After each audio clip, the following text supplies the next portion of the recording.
42,000 টাকা হলো এক একটা রুমের ভাড়া দিয়া তারা রইছে। যে সাদ্দামই তো ভালো আছিল, সার্জিস তো আরো খারাপ করতেছে। মন্ত্রী ছেলেটা, এইসব ছেলে কি মন্ত্রী হয়? এ তো মন্ত্রীদের প্রিয় নেওয়ার কথা। শেষ হয়ে যাচ্ছে দেশ, দেশে তো কিচ্ছু নাই। এবং এদেরই মাথার উপরে হাত রেখে ইউনূস সাহেব বলে তুই প্রধানমন্ত্রী। এই ছেলেরা 3টা জেনারেশন নষ্ট করছে। কারা করছে?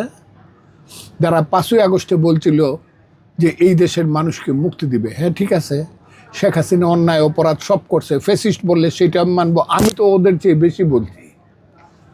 কিন্তু এখন যারা কাজ করতেছে তারা যদি শেখ হাসিনার চেয়েও খারাপ হয়, ওই যে সাদ্দাম ছেলেটা ছিল ছাত্রলীগের, তার চেয়েও যদি এখনকার সার্জিস খারাপ হয়, তাহলে আমি কি বলবো না যে সাদ্দামই তো ভালো ছিল, সার্জিস তো আরো খারাপ করতেছে।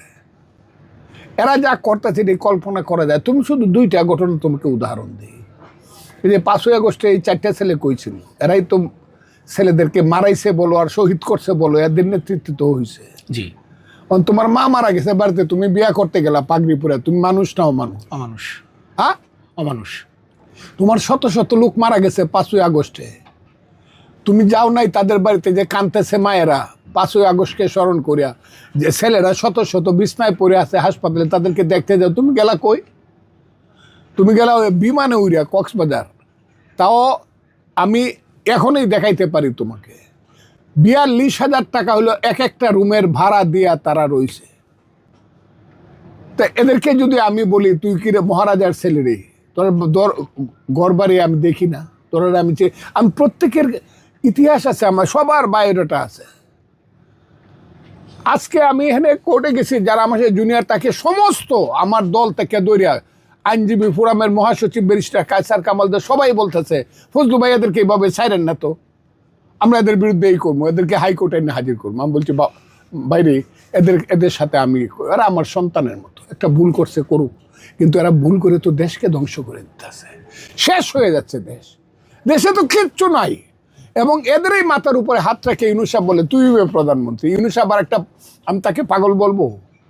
বললেই তো বলবো তো মুরব্বী মানুষের বকা দেয়। তাহলে ইউনূস সাহেব কি, যে 26 বছর বয়সের একটা ছেলের মাথার মধ্যে হাত রেখে বলে তুমি হইবা বাংলাদেশের প্রধানমন্ত্রী, তাকে কি বলা উচিত?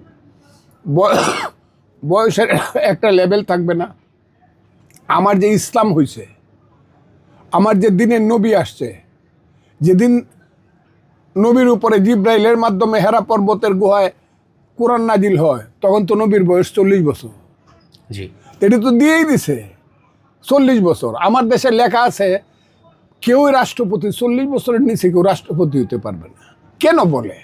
26 বছরের ছেলের মাথায় রেখে ইউনূস সাহেব বলে তুমি হইবা প্রধানমন্ত্রী।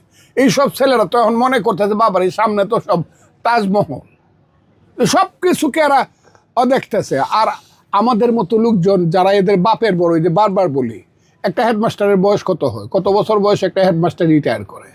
এই যে নাহিদের বাপ বা ওই যে মন্ত্রী ছেলেটা, এইসব ছেলে কি মন্ত্রী হয়? এ তো মন্ত্রীদের প্রিয় নেওয়ার কথা।